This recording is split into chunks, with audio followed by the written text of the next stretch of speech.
ప్రభునామానికే మహిమ కలుగునుగాక. కూడొచ్చిన మీ అందరికీ, కర్మిల ఆత్మీయ సహవాస సంఘ విశ్వాసులందరికీ మన ప్రభువును ఆయన ప్రియ కుమారుడునైన యేసుక్రీస్తు వారి శ్రేష్టమైన నామములో శుభములు మరియు అందరికీ వందనాలు. ఇర్మియా గ్రంథం 14వ అధ్యాయాన్ని మనం ధ్యానం చేసుకుంటున్నాం. ఇర్మియా గ్రంథం 14వ అధ్యాయం. ఇందులో ముఖ్యమైన అంశం ఏంటంటే, దేవుడు ఇశ్రాయేలులకు పంపు శిక్ష,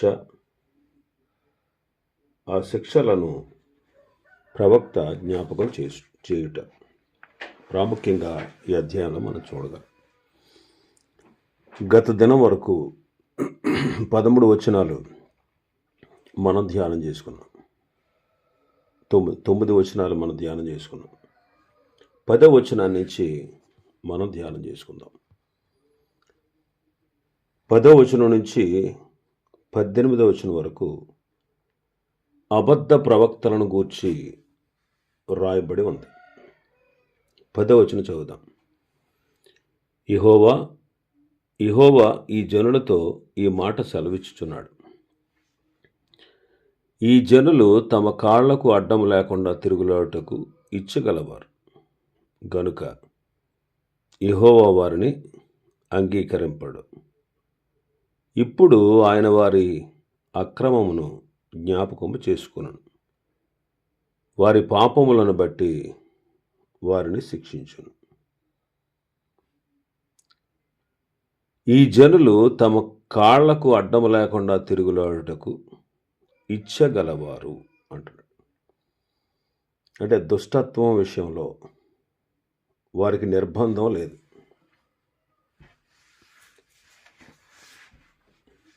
ఈ ప్రజలకు దుష్టత్వం అభ్యాసంగా ఉంది.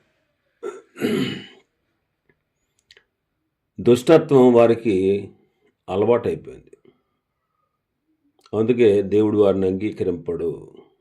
వారి అక్రమాన్ని జ్ఞాపకం చేసుకుంటాడు, వారి పాపాలను బట్టి వారిని శిక్షిస్తాడు అంటాడు.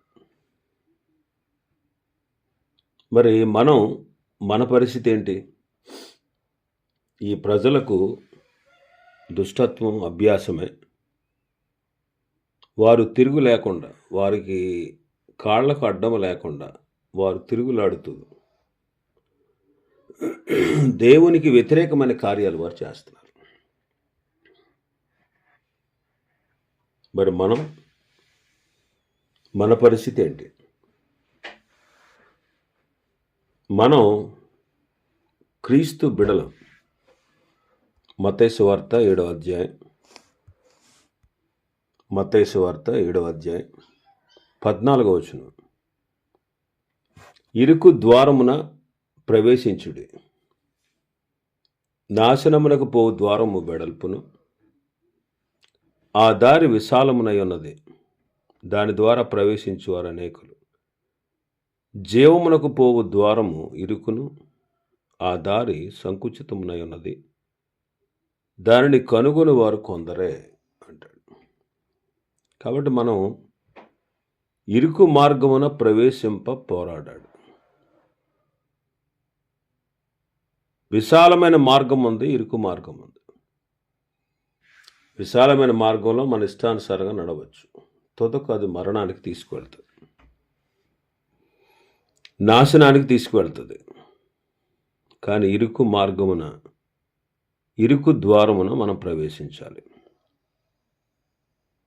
అది జీవానికి తీసుకువెళ్తుంది.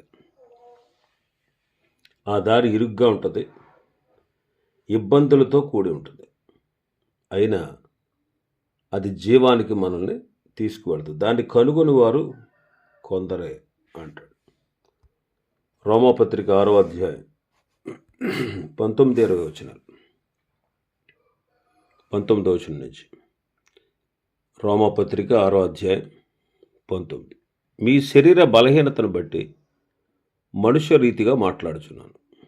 ఏమనగా, అక్రమము చేయుటకై అపవిత్రతకును అక్రమమునకును మీ అవయవములను దాసులుగా ఎలాగో అప్పగించితిరో, అలాగే పరిశుద్ధత కలుగుటకై ఇప్పుడు మీ అవయవములను నీతికి దాసులుగా అప్పగించుడి. మీరు పాపమునకు దాసులై ఉన్నప్పుడు నీతి విషయమైన నిర్బంధం లేని వారై ఉంటిరి. అప్పటి క్రియల వలన మీకేమి ఫలం కలిగెను?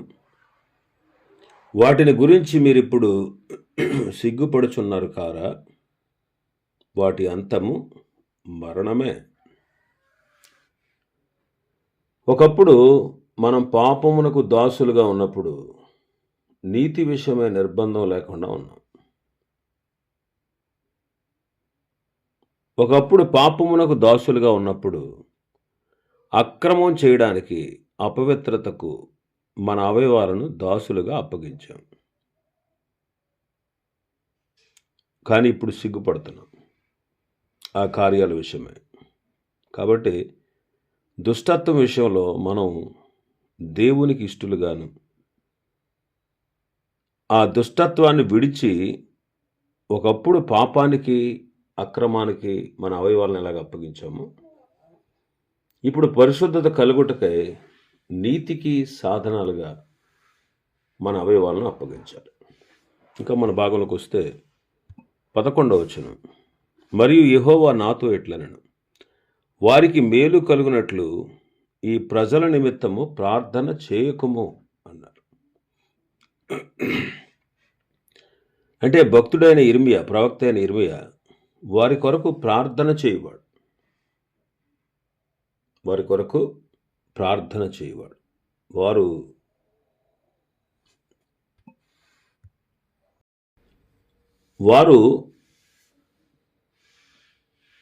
బాగుపడాలని, వారు అభివృద్ధి చెందాలని, వారు సరియైన మార్గంలో నిలవాలని వారి కొరకు ప్రార్థన చేసేవాడు ఇర్మియా.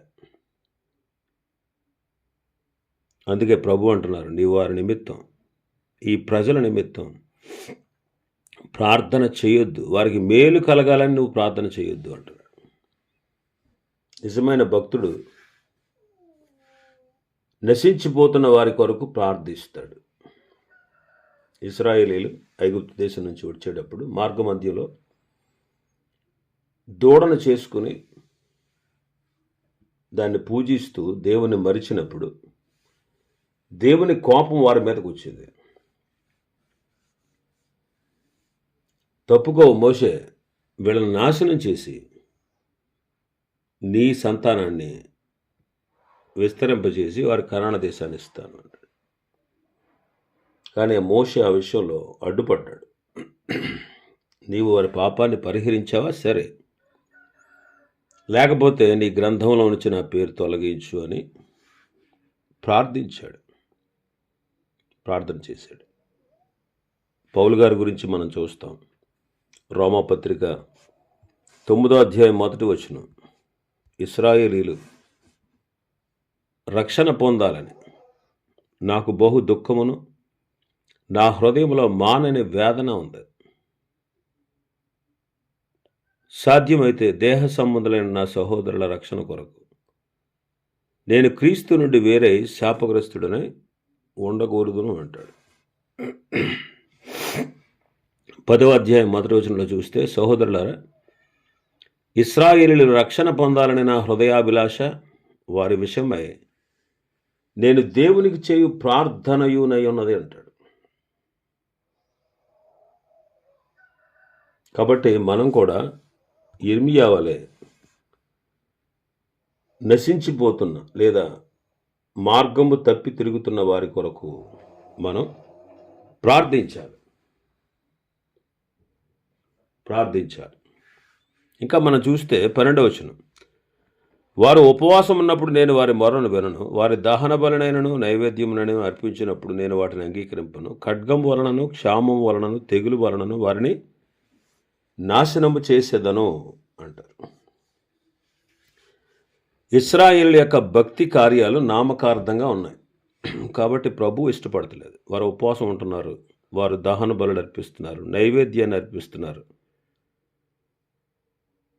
వారు నామకార్థంగా చేస్తున్నారు. వారి భక్తి కార్యాలు నామకార్థంగా ఉన్నాయి. వారి హృదయం ఆయనకు దూరంగా ఉంది. వారు నోటితో ప్రభువును కనపరుస్తున్నారు కానీ వారి హృదయం దూరంగా ఉంది. కాబట్టి నామకార్థమైన భక్తి కార్యాలని ప్రభువు అంగీకరించాడు. కయ్యను, హేబేలు వారు అర్పణలు తెచ్చారు. కయ్యను ఎందుకు తిరస్కరించాడు ఆయన? కయ్యను తన సొంత మార్గంలో వచ్చాడు. దేవుడు కోరిన మార్గంలో రాలేదు. దేవుడు కోరినట్టుగా అతడు రాలేదు. అందువల్ల దేవుడు అతని అర్పణను అంగీకరించలేదు. ఆ తర్వాత 13వ వచనం నుంచి మనం చూస్తే 18వ వచనం వరకు, అందుకు నేను, అయ్యో ప్రభువైన యెహోవా, మీరు ఖడ్గము చూడరు, మీకు క్షామం కలగదు. ఈ చోటను నేను స్థిరమైన సమాధానం మీకు ఇస్తానని ప్రవక్తలు వారితో చెప్పుచున్నారని నేను అన్నాను. అప్పుడు యెహోవా నాతో ఇట్లనను, ప్రవక్తలు నా నామమును బట్టి అబద్ధములు ప్రకటించున్నారు. నేను వారిని పంపలేదు, వారికి ఆజ్ఞయలేదు, వారితో మాట్లాడలేదు. వారు అసత్య దర్శనములు, శకునములను, మాయా తంత్రములను, తమ హృదయమును పుట్టిన వంచనను ప్రకటన చేస్తున్నారు. నేను వారిని పంపకపోయినా సరే నా నామమును బట్టి ఖడ్గమైన క్షామమైన దేశంలోకి రాదని చెబుచు అబద్ధ ప్రవచనాలు ప్రకటిస్తూ వారు నా ప్రజలను మోసం చేస్తున్నారు. కాబట్టి వారి గురించి దేవుడు సెలవిస్తున్నది ఏంటంటే, ఆ ప్రవక్తలు ఖడ్గం వలనను క్షామం వలనను లయమైపోతారు. వారు ఎవరితో అలాంటి ప్రవచనాలు చెబుతున్నారో ఆ జనులు కూడా క్షామమునకు ఖడ్గమునకు పాలై యెరూషలేము వీధుల్లో పడవేయబడతారు. నేను వారి చెడుతనమును వారి మీదకి రప్పిస్తాను. వారినైనను, వారి భార్యలైనను, వారి కుమారులనైనను, వారి కుమార్తెలనైనను పాతిపెట్టువాడు ఎవడను లేకపోవును. అబద్ధ ప్రవక్తలు అన్నమాట. వాళ్ళు ఏం చెప్తున్నారు? ప్రవక్త అయిన ఇర్మియా ఏమో ఖడ్గం వస్తుంది, క్షామం వస్తుంది, దేశం నాశనం అవుతుంది, మీరు చెరగొనిపోతారు, మీరు చెరగొనిపోవడం మంచిది, వారికి లొంగిపోండి, వారికి విధేయులు అవ్వండి, కల్దీయులకు మీరు విధేయులు అవ్వండి అని ఇర్మియా చెప్తా ఉంటే, అబద్ధ ప్రవక్తలు ఏం చెప్తున్నారు?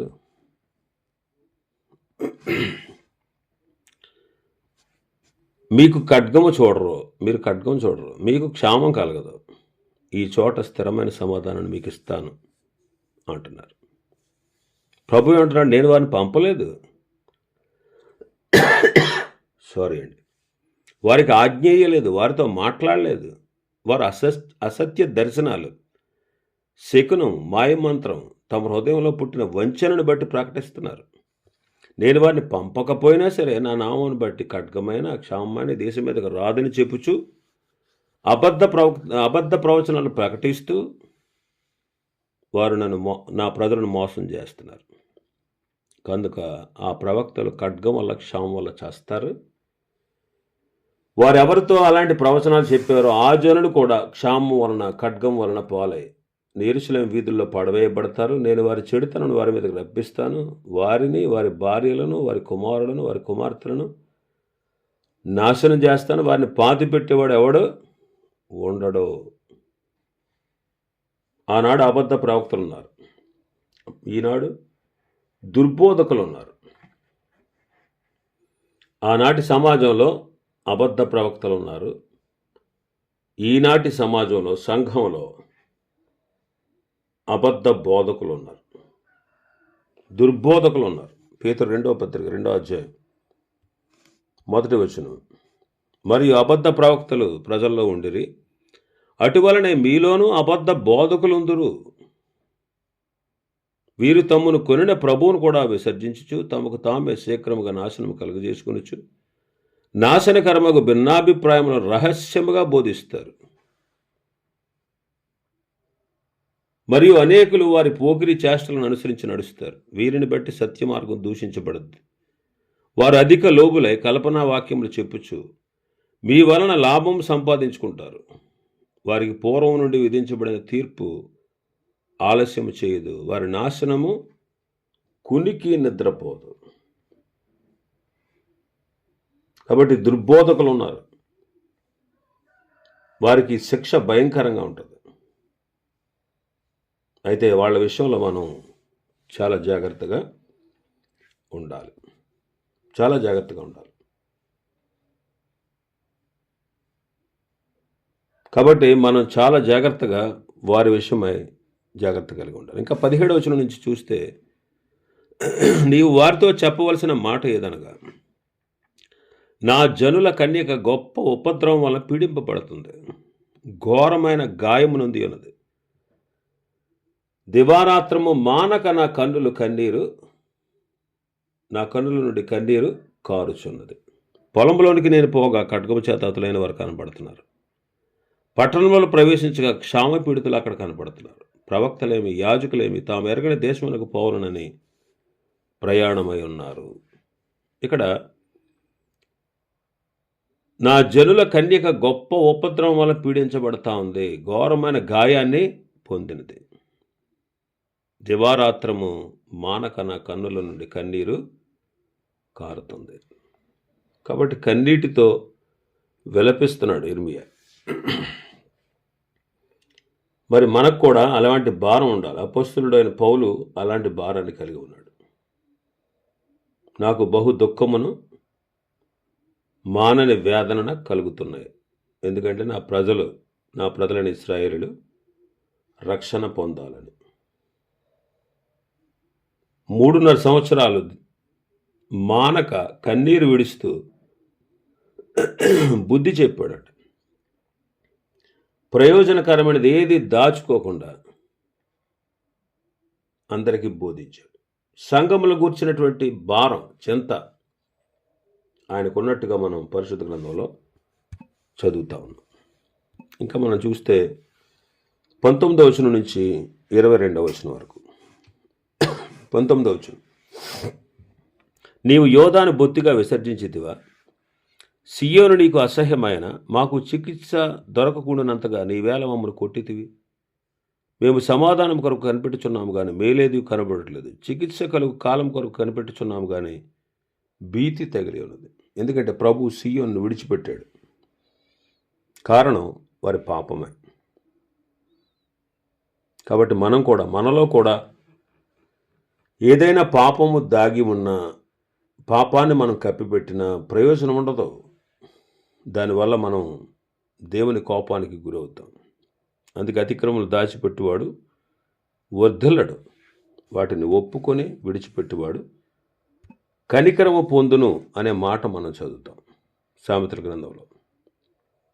కాబట్టి ఏదైనా మన పాపంలో ఉంటే ఆ పాపాన్ని దాచిపెట్టగా, దాన్ని కొనసాగించగా, దాన్ని ఒప్పుకొని విడిచిపెట్టి ప్రభు యొక్క కనికరాన్ని మనం పొందాలి. ఇంకా మనం 20వ వచనం మనం చదివితే మన భాగంలో, యెహోవా మా దుర్మార్గతను మా పితరుల దోషమును మేము ఒప్పుకొనుచున్నాము, నీకు విరోధముగా పాపము చేసి ఉన్నాము. నీకు విరోధముగా పాపం చేసి ఉన్నాం. కాబట్టి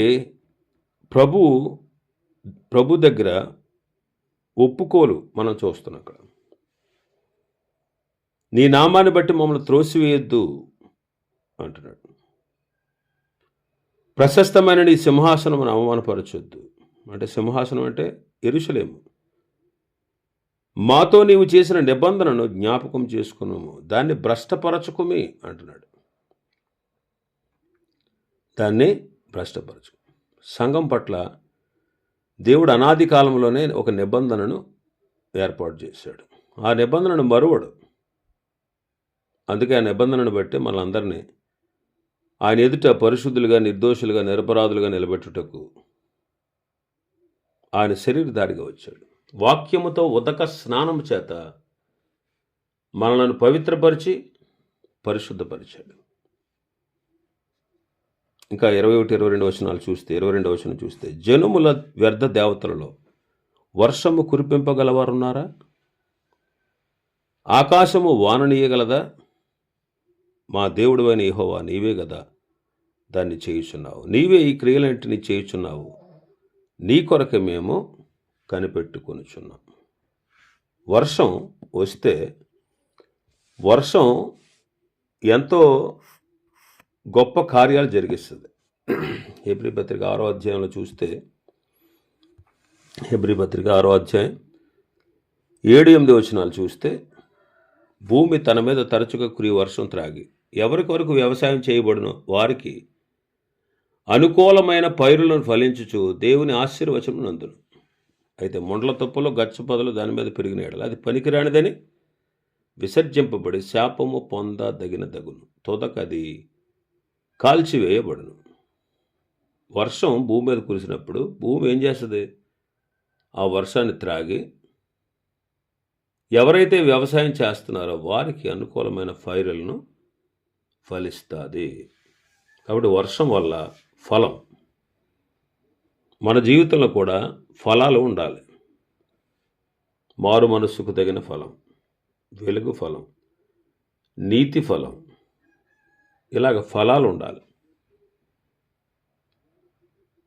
భక్తి ఫలాలు ఉండాలి. సేవలో ఫలాలు ఉండాలి. అప్పుడే మనకు మహిమ ఫలం అనేది ఉంది. కాబట్టి మనం ఫలించాలి. ఒకవేళ ఫలించకపోతే శిక్ష తప్పదు. కాబట్టి ఆ వర్షం సమృద్ధిగా మనం త్రాగి, అంటే దేవుని యొక్క వాక్యం ద్వారా మనం దాన్ని అంగీకరించి వాక్యానుసారంగా మనం కూడా ఫలించాలి. అప్పుడే మనం దేవునికి మహిమకరంగా ఉండగలం, దేవుని మహిమపరచగలం. ఇవి ఈ అధ్యాయంలో ఉన్నటువంటి విషయాలు. ప్రభు చిత్తమైతే రేపు దినం మరొక అధ్యాయాన్ని ప్రారంభించుకుందాం. దేవుడి వర్తమాన వాక్యాన్ని మన వెలికిడిలో ఆశీర్వదించునుగాక. ఆమేన్.